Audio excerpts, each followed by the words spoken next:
ফের একবার বিতর্কিত মন্তব্য করলেন কলকাতা পৌর নিগমের মেয়র ফিরহাদ হাকিম।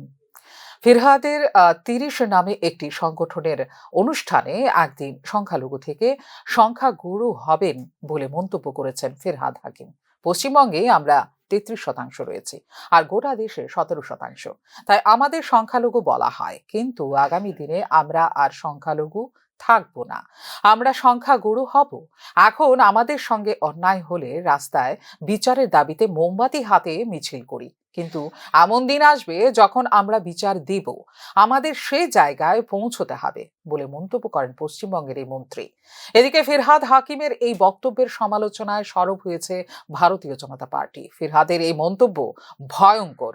কলকাতার মেয়রের বক্তব্য নিয়ে এই প্রতিক্রিয়া দিলেন রাজ্যের বিরোধী দলনেতা শুভেন্দু অধিকারী। ২০২৪ রাজ্য বিধানসভায় শাসক দলের সংখ্যালঘু বিধায়কের সংখ্যা ৪৬, আর এই সংখ্যাটা যেদিন ৪৬ থেকে ১০০ হয়ে যাবে, সেদিন কিন্তু পিসি ভাইপোর জায়গা থাকবে না বলে মন্তব্য করেছেন শুভেন্দু অধিকারী। गाइडेंस सब सुमित राय साहब देते हैं। हम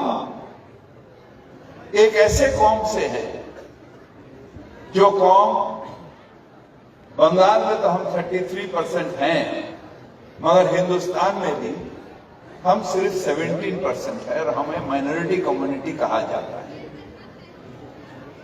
मगर हम अपने आप को माइनॉरिटी नहीं सोचते हैं, हम सोचते हैं अगर अल्लाह की रहमत है हमारे ऊपर, अगर तालीम हमारे साथ है, तो हम एक दिन मेजॉरिटी से भी मेजॉरिटी हो सकते हैं और हम अपने अल्लाह की ये मेहरबानी होगी जो हम अपने ताकत से ये हासिल करें।